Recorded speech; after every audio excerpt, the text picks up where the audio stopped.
We're back on the TARDIS, yeah. I'm reaching into the mailbag to answer your additional questions about filming on the TARDIS, and some of these were from that I didn't even answer the first time around. I remember thinking that the Smith Capaldi TARDIS set was unusual in that it had a much wider set of areas where you could stage action, the bookshelves, the upper walkways, the door areas, where some of the other TARDIS sets were mostly just a backdrop for the areas around the console. Did you find anything like that as you worked on the different sets? Well, absolutely. And it's all about money and budget. So I was lucky to get to the Capaldi TARDIS when I did, because they had had a lot of time to develop the additional spaces. So every year, Michael Pickwoad would try and expand what he was building on each of the sets. I personally was kind of curious about the 13th Doctor's TARDIS, which I never saw, because it seemed to change every year, but I never had a feel for what it really looked like as a whole. Orwell, the production designer for the first year, told me that he had some infinity mirrors on that set, and I really would have loved to have seen them, but I never saw them used. Cinematographers really hate them because they reflect everything everywhere all at once. I really loved filming on the Capaldi TARDIS. One particularly good scene for using the space was when Clara had to collect the keys for the volcano scene in Dark Water, because that allowed us to be in areas that we hadn't seen very much. At some point during Series 9, both David Tennant and Waris Hussein came to visit. They were pretty amazed when they saw what we had to work with. Tennant had only had the three-quarter TARDIS when he was working,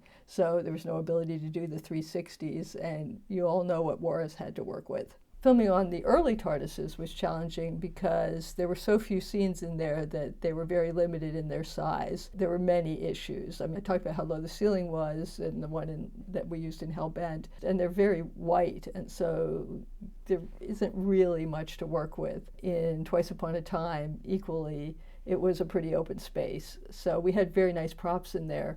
I didn't love their white walls and the small spaces. It made it hard to make them more textured and interesting, but that's what they were like, and so it is amazing to replicate the old sets. The Capaldi TARDIS was just a stunning engineering feat, the way it was built and structured from the bottom so that you could do the areas where all the tubes were in the bottom, and we did that lovely shot, or I think it's a lovely shot. And we did that shot. You determine if you think it's lovely. We did that sad shot of Peter sitting down there alone. How did the editing continuity of the central column in flight, the up-down cylinder in the middle and the rotating sections above the console, affect the filming and planning of scenes?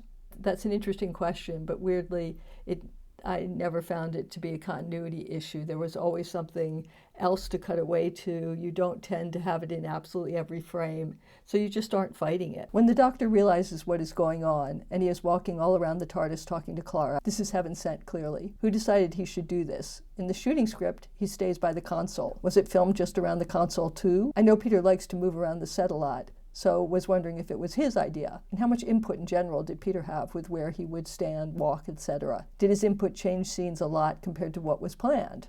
So everything first comes from the writing. Peter likes a lot of flexibility to find his actions. There may be a specific shot that I really want, and I would talk to him about it, but mostly I left him with a lot of flexibility, and I filmed toward what he did.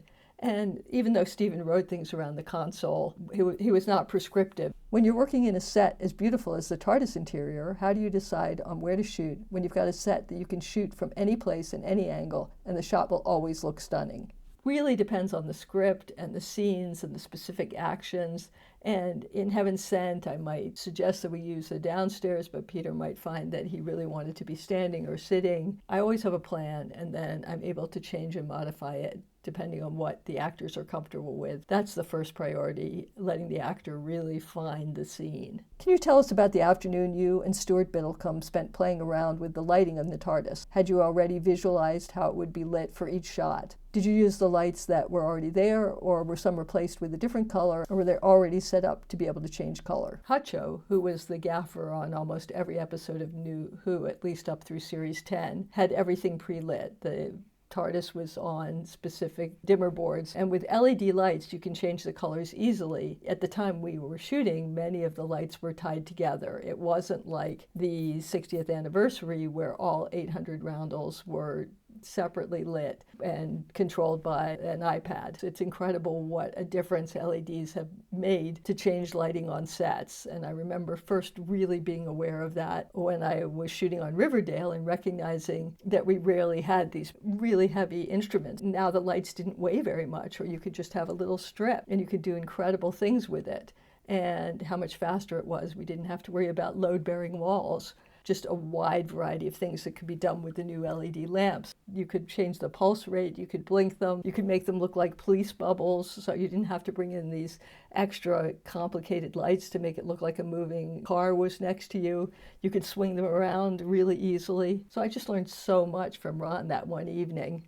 And we also got our work done. Back on the TARDIS, you were asking about the test day. We didn't have as much control about what we wanted. So what we did in the test was to ask Hutcho to show us all the separate lights that were on which circuits. And then we basically tested what's it like if you'd start with turning on and off the time rotor, the roundels, the general lighting, the floor lighting. So I hadn't predetermined how it was going to look. I wanted to see what we were able to do, what looked best. Then I determined the way the scene would play based on the sequence that was available to us. It wasn't like they were going to bring in a whole lot of new lights and we were going to resequence everything. I had to work within what we had. But Stuart is such a genius that he was able to make so much out of the things that didn't work. It's absolutely stunning. Okay, that was a long answer. Now we all need a cuppa. This could be asked about any of the episodes, but given you had only 2 days to shoot in the TARDIS for Heaven Sent, how do you work out how much time is spent on each scene, especially as they're shot from different angles and places, and with Peter wanting to try a variety of different takes? Did you run out of time and have to drop some shots or go for simpler shots? It's hard to explain how you make these decisions, but rule number one is there's never enough time, ever. Whatever show you're on, whatever's going on, there's never enough time. But on Doctor Who, there's really never enough time. You have a schedule for the day, and you know you have to complete the work no matter what. So I try to start my day with the harder shots so I can compromise the material later in the day. And I try and also start with the harder shots so you don't have to lose them. A better day is to do the hard stuff to start with, and then as everyone's getting more tired and the scenes are less important, you can speed through them more. But every take I do is measured against what I'll give up later in the day. One of the benefits of having experience is that I have a sense of how long something will take. I mean, lots of things go wrong, and occasionally you're faster, but most of the time you're slower. That allows me to instinctively be able to choose where to make something more fancy and what you can just get into the can, as we used to say when actual film went into an actual can. Peter would always try a variety of textures. I could ask for something to be softer or harder or funnier or more serious as we ran through different takes, or he would want to experiment. Then in editing, we put together the combination of performances, and sometimes it would be one texture, and sometimes it would be a variety of textures. So it's art, not science, and it's opinion, and ultimately Stephen had the final say. It was good because Stephen would sometimes say, do you have a lighter, or do you have a take that's more this or that? And generally with Peter, you'd be able to say, yes, let's look at the variety of takes. I know from the very first TARDIS scene where the Doctor enters and says, sorry I'm late, it was shot from 2 different angles. One was used in the Series 9 trailer, and that was shot mostly from the balcony. The shot that was used in the episode was mostly from one of the lower staircases. How do you decide which angle works best? With this type of scene, is it purely down to what looks better? The answer is no, it's never down to what looks better. It's down to what tells the story the best. We decide what's in the episode, someone else cuts the trailer, and one of the things I've learned is that trailers are like recaps. A lot of people weigh in. It doesn't really matter because I don't think a lot of people on Doctor Who choose which episode they're going to watch based on the trailer for the next episode. I mean, I think if you're in on Doctor Who, you're all in. This question about which shot we ended up using, the whole rhythm of where the camera should be in the edit is a mystical, magical, undefinable thing. And if you change one thing, you probably have to change everything around it. Sometimes it's about performance, sometimes it's about look, sometimes it's about what hits the essence of the scene best. It's just something I can't define by words.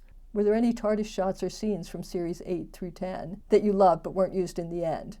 Were there any shots from Series 8 through 10 that you had planned to do but didn't end up doing, or had to simplify because there wasn't enough time? And if so, can you give some examples?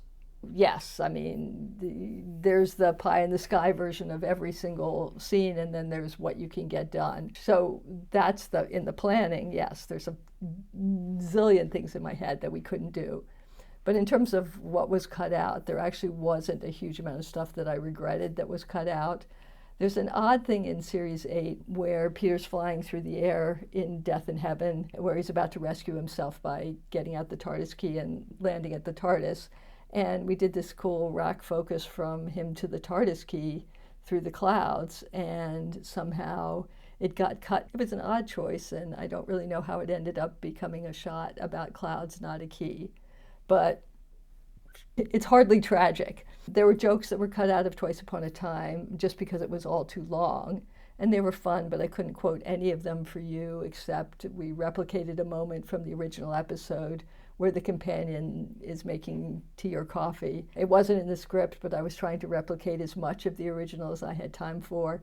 And it wasn't important, and that went, but it did make me laugh when we shot it. And it was directly out of 10th Planet. The interesting thing about replicating that opening was that we couldn't be 100% accurate. So we had that really interesting challenge. What do you keep the same and what do you make different? And one example is, do you make the console green like it was originally so that it photographed white, but we're filming in color, so isn't it going to look weird if it's green? So do you make it white so it's white in the actual script? I mean, there's just always a million questions like that that have to be answered. Did you spend any time when you weren't filming sitting in the TARDIS and working on upcoming scenes? I would either be there when I was plotting the specific scenes, or sometimes I would go on a photo trek, and one of the things I really loved doing at lunch was going in there and doing some macro photography on the set, and particularly playing with the depth of field and bokeh. Peter often used it as his office when he didn't want to go back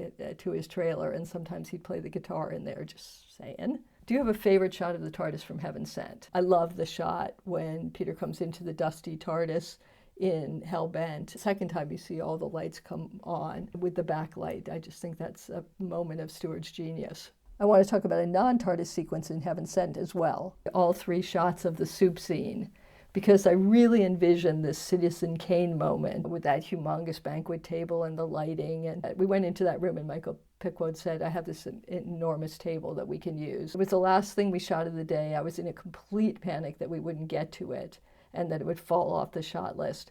And just as we finished the main shot and the clock was, had 1 minute left, Stewart threw up the cameras to get the other 2 angles. I'm particularly fond of that scene. A lot of the questions that were asked would be, what would I do if I built my own TARDIS, or what TARDIS should I want to work on? And I just want to say that I love all the TARDIS sets. I think I need to end there and owe you all part 3. Keep those suggestions and questions coming. Like and subscribe. It really does make a difference. Thanks.